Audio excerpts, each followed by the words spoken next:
Hi, everyone. Hi, everyone. Ready to read another book? Yes.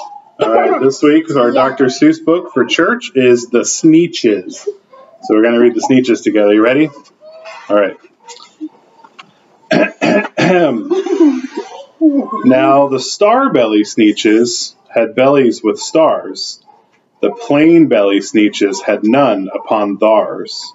Those stars weren't so big, they were really so small, you might not think such a thing would matter at all. But because they had stars, all the star-belly Sneetches would brag, "We're the best kind of Sneetch on the beaches." With their snoots in the air, they would sniff and they'd snort. We'll have nothing to do with those plain-bellied sort. Whenever they met some, when they were out walking, they'd hike right on past them without even talking. When the star-bellied children went out to play ball, could a plain belly get in the game? Not at all.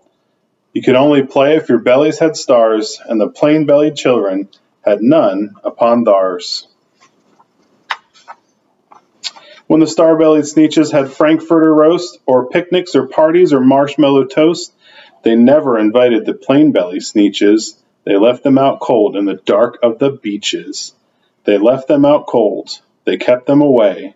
Never let them come near, and that's how they treated them year after year. Then one day, it seemed, while the plain-belly Sneetches were moping and doping alone on the beaches, just sitting there wishing their bellies had stars, a stranger zipped up in the strangest of cars.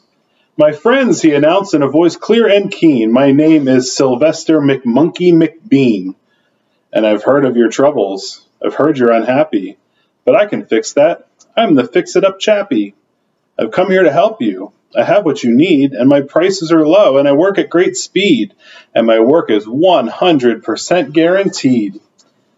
Then quickly, Sylvester McMonkey McBean put together a very peculiar machine, and he said, "You want stars like the star-belly Sneetch? My friends, you can have them for $3 each.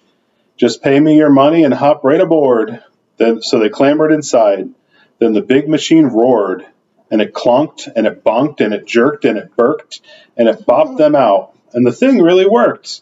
When the plain-belly Sneetches popped out, they had stars.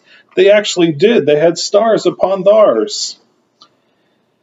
Then they yelled at the ones who had stars at the start, "We're exactly like you. You can't tell us apart. We're all the same now, you snooty old smarties. And now we can go to your Frankfurter parties."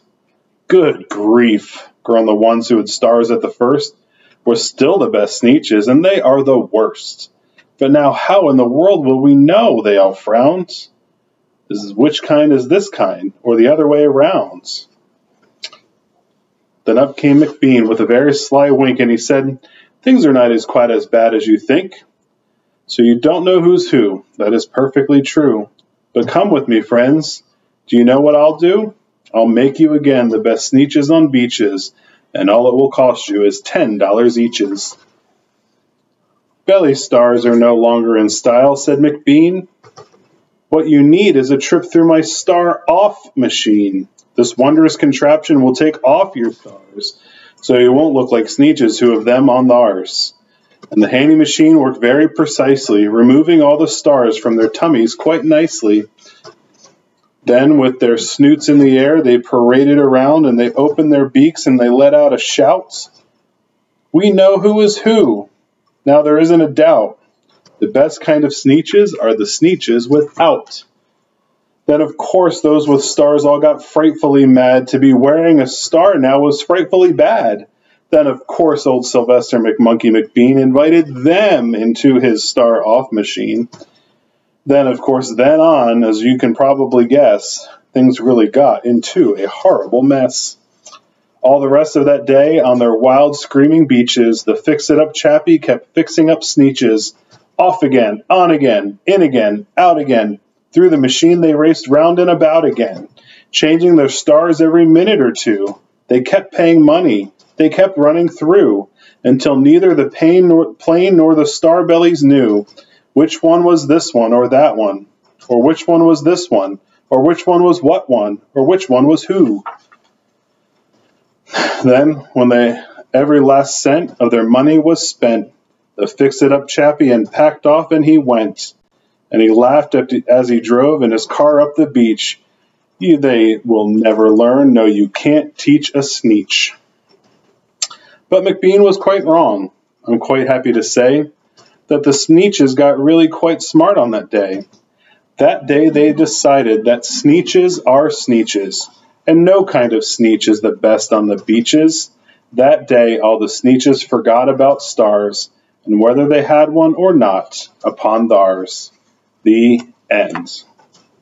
Bye, everyone. Bye, everyone. Bye.